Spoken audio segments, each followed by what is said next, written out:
Bueno, este video es para los familiares, los tutores de este Jacinto. Entonces, miren, ya les había explicado anteriormente que las vértebras se encuentran de esta manera. Ay, me equivoqué aquí. Si yo corto estas vértebras a la mitad, así, ya nada más veo el techo de las vértebras y los cuerpos vertebrales.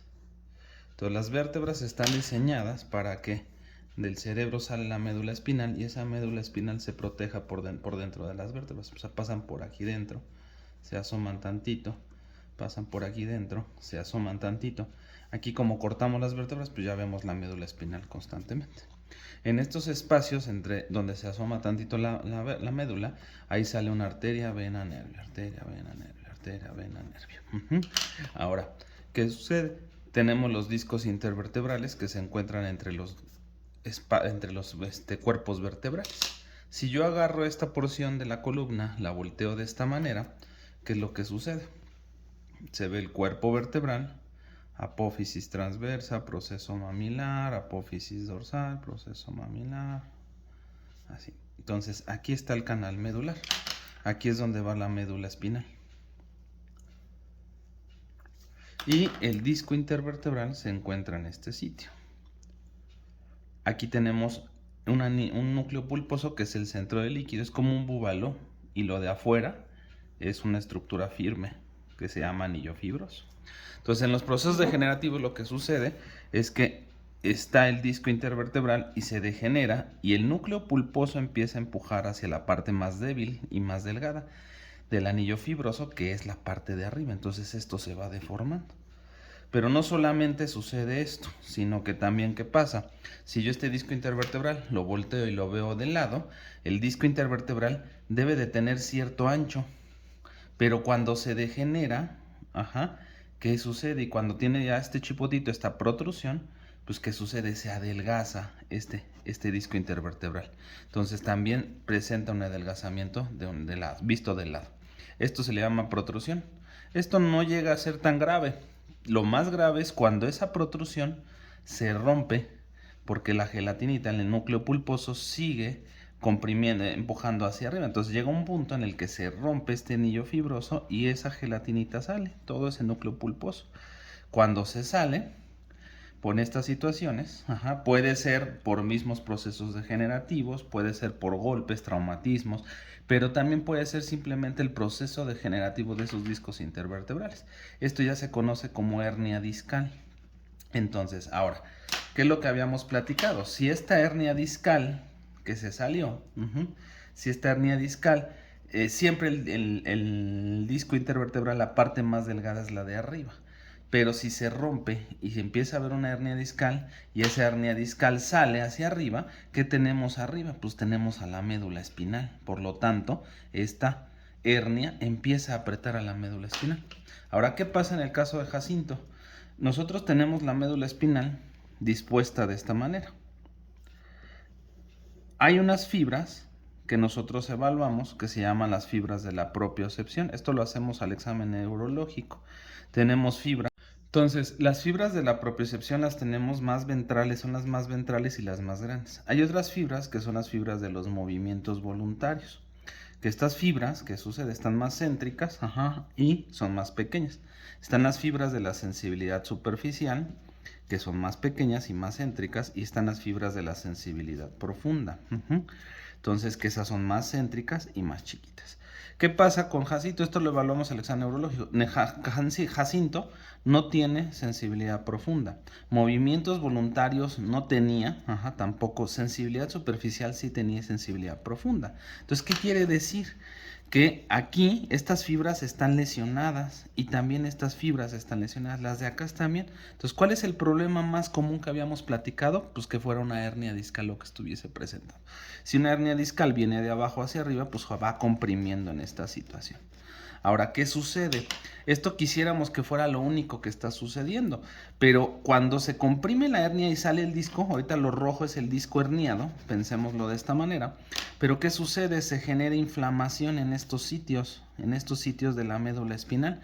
Esa inflamación tratamos de controlarla, pero también hay otra situación, se forma edema.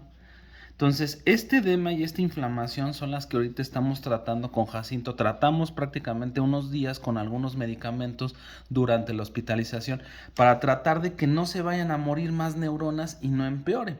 Ahorita con Jacinto, hoy a este día, después de 3 días prácticamente, casi 3 días de tratamiento farmacológico, ¿qué sucede? La propiocepción sigue ausente. Los movimientos voluntarios ya han mejorado, ya no están tan ausentes, ya se mueve un poquito más. Las sensibilidades superficiales y profundas siguen estando presentes, entonces hubo una pequeña mejoría. Pero esta mejoría que sucede fue porque a lo mejor controlamos esta situación de edema, inflamación.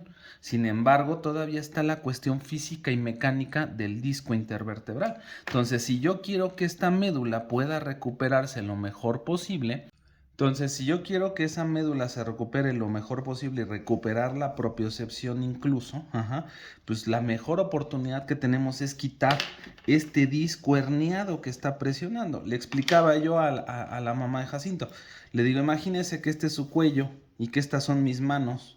Entonces, si yo agarro y me pongo a ahorcar a alguien, pues no va a poder respirar. Si yo agarro, le doy oxígeno, le doy medicamentos, le echo ánimo, le hago todo lo que tengo que hacer, le pongo un suero, etcétera, le doy todos los medicamentos que se pueda, pues a lo mejor le van a ayudar un poquito. Pero hasta que yo deje de ahorcar ese cuello, ¿qué es lo que sucede? Pues no va a poder respirar mejor. Lo mismo pasa aquí.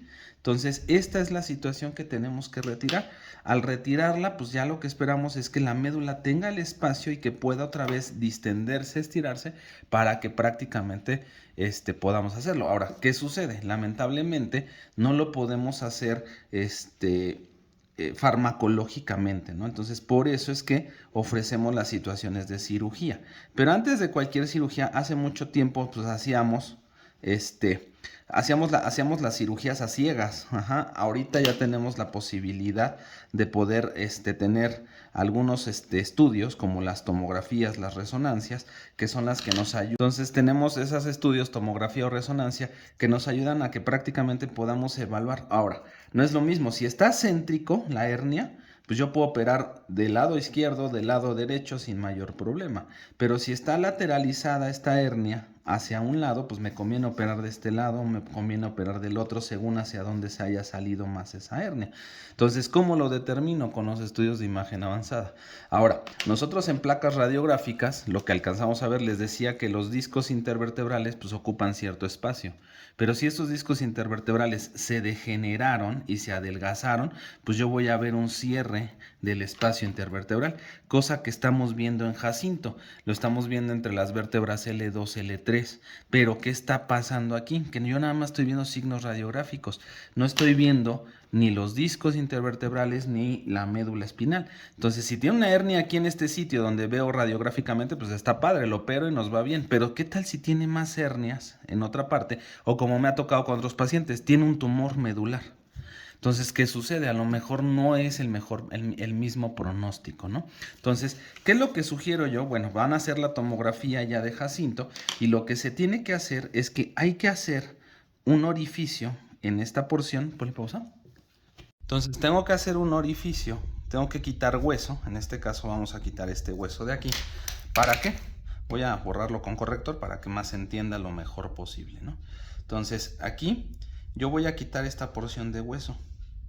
Entonces, al quitar esta porción de hueso, yo voy a poder ver, voy a poder acceder y voy a poder entrar con aparatos a través de este orificio para poder prácticamente jalar el disco intervertebral y quitarlo.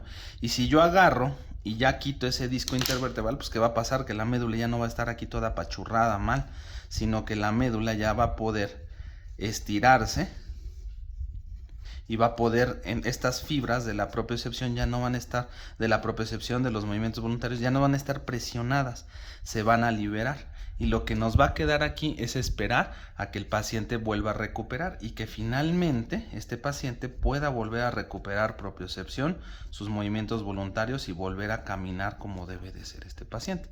Que obviamente hay ciertas situaciones fisiológicas que no podemos controlar al 100% con los pacientes. Este es el panorama ideal que nosotros buscamos con el paciente, pero pues hay que ver cómo evoluciona después de la cirugía.